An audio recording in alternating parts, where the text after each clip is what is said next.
I've noticed that whatever art is posted on the internet, often people reply with some variation of eating the art as a compliment. I guess thinking about it, in the current slang, when you did something really well, you say that you cooked. So, when I cook really hard some great art, the art is the result, and extending the slang, the end result of cooking is food. It makes sense that art is perceived as food in this way, but I want to extend it further. What if I opened a restaurant where you can only cook art and eat art? In the middle of a beautiful cherry blossom forest, there is a restaurant which is perfect for my purposes. Let me give you a quick tour. Outside you can enjoy the fresh nature around. Once we get inside, there are multiple places where you can sit and relax. Cozy spaces have been arranged for you to enjoy. We pass this marble arch and find a decoration wall that brings plants and life inside. The ceiling is quite tall here, and we find a staircase leading to the upper floor. You can go to the terrace and enjoy a great view. There's also a giant window casting some vitamin D into the kitchen. This is the place where we cook some art. I have to construct some sort of menu. We need meals, desserts, snacks, treats. I'm going to look at already made art and try to decide what kind of flavor and taste would they have, and if I should put it on my menu or not.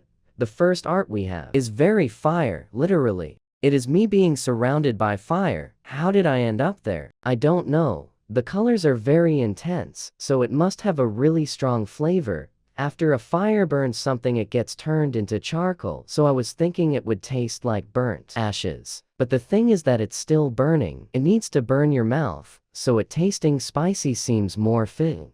Okay, maybe this top part where smoke is present would taste like charcoal. Anyone dares to challenge themselves, they could take upon this super spicy challenge that has a tinge of smoky flavor. I call it Dare Hell. Next, it's the emerald mine. The emeralds are emitting so much green light, straight up neon. It's making me think of sour candy, but that is only a portion of the drawing. The rest of the drawing is very dark. We are very deep in the cave, and that is the only source of light. What could the cave be possibly made out of? You might say, obviously it's made out of rocks, but I say, no, it is Oreo. This Oreo dust has been compressed layer over layer for a very long period of time. So now, it's super dense and compact, quite difficult to bite into and quite chewy. Not unless you find from time to time some jello-like green patches to break it up and make consumption more enjoyable. It will be called the Sour Oreo Caves. This is really scary. It's the last thing you'll see before your demise in inanimate insanity. Should I poison my food to make sure this is the very last thing you'll ever eat? Nah. I would make more profit if I have recurring clients. They need to have a good time here and to want to come back. I can't treat them like this. But to keep the spirit of the art, I have found a scary food that's also red-colored. Blood sausages. Wow, so scary. But if you actually taste them, you'll find that they actually taste good and want more. Probably. I don't know. I never tried them. Since the art looks very sliced with all these lines, it would be like eating slices of these sausages. In the middle, it's bright enough that it's white. That represents sour cream on top.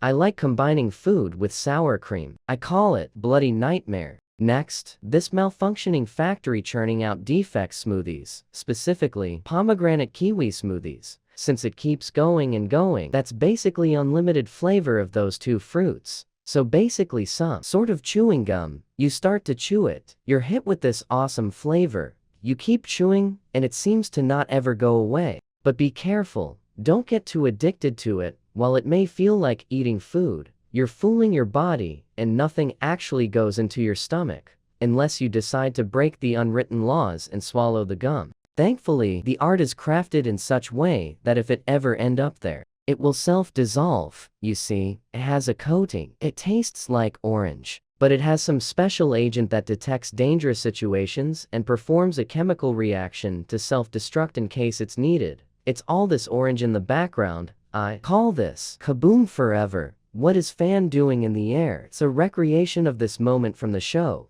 There is a lot of blue, with orange in the middle. That reminds me of shrimps. We shall have some seafood. Flying seafood. If you don't pay enough attention, this art will start flying again. And if you lose it, then that's on you. But here, we have an opportunity to charge you more money. and we offer you our services to catch back your food. And what if we secretly train them to be very difficult to be catched, but to only listen to our commands, so that only for us is very easy? That would be very lucrative. Another art with a lot of blue, but this time a variety of blue hues, and some muddy color in the middle. I would say that is very, very aged cheese, with a rich, savory, and earthy taste, combined with specially curated species of blue mold all around. We got light mold, which is very creamy and delicious, more saturated mold, which has an intense, slightly spicy and sharp taste, foggy mold, which is smoky, and dark mold, which is bitter, having 90% of your cheese be just colonies of mold is probably not very healthy, but we let this art age for too long, and it would be wasteful to throw it away. Moldy punch. This guy is absolutely obsessed with microplastics. In all directions, you only see piles upon piles of consumed cans of microplastics. And it's never enough. Always craving for more. Look at the way it is looking at the can that it's holding. It's about to have yet another meal. But we don't have this capability. We can't eat endless amounts of microplastics without getting sick. So it's actually chocolate rocks coated in cyan to seem like what it's not. Overconsumption of it will still lead you to being sick, but not as bad. And if you really insist on eating real microplastics, just ask me, and I'll give you some. But I won't be responsible if anything happens to you. Anyways, I call this menu item, Yummy Plastic. We already had the pomegranate kiwi smoothies before and assigned them fruity flavors. We need more savory stuff. So this will be a vegetable salad. The green parts are cucumbers and cabbage, and the red part is tomato. Then the white part is sour cream. I told you I like sour cream. You might have noticed, this is only a portion of the art, cause here each smoothie is 2 times smaller than the one behind and 2 times bigger than the one in front. It is unknown where it stops. No one knows how big or how small they get. But, for the safety of this restaurant, I had to make sure to cut out a portion from the middle. To not get anything that was too big, that wouldn't fit in here and possibly destroy the whole restaurant, but to also not get anything atomic size leaving customers still hungry. Vegetable fractal.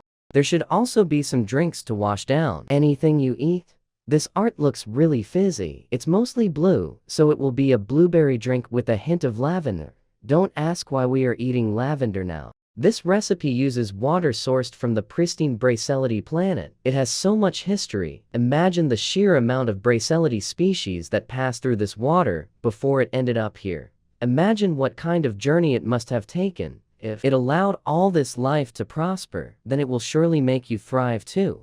Flourishing drink. You might want to put some ice in it to make it cold. We don't have ice cubes, but this is a sphere. Let's close enough. I know it's like an ocean planet, but there are definitely some colder parts and even frozen parts that should cool down your drink enough. Ice sphere. This is a graph of me getting silly. I know that graphs usually have lines and bars and labels, but for me in my brain, it's just images. This has a darker, more desaturated color.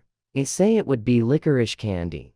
I actually tried licorice once. I remember I got a whole bag, and I found out that I don't like it. It kinda tastes like how a car wheel would taste like. So now, just have a whole bag of candy I didn't like. Anyways, eating this art will give you dangerous levels of silliness, and the silly caution tape, OC, will have to come around and protect the area from the silliness. I call this silly licorice.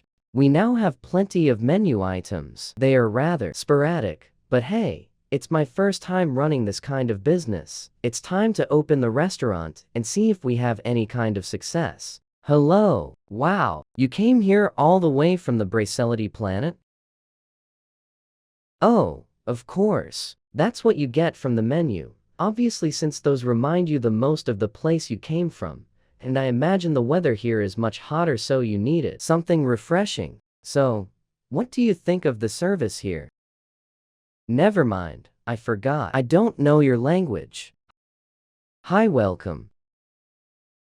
Right, I have the perfect offer for you. We have Kaboom Forever, which is an explosive chewing gum that never runs out of flavor. The Sour Oreo Caves, which is self-explanatory, chocolate rocks that are in microplastic cans. Hopefully it didn't mix them with the real ones. and silly licorice. Which one do you want? I can't believe you ordered so much. Are enjoying your time here in the nature? We reached the end of the day. I only had 2 customers and Firefly Hourglass forgot to pay, so I only made about $4.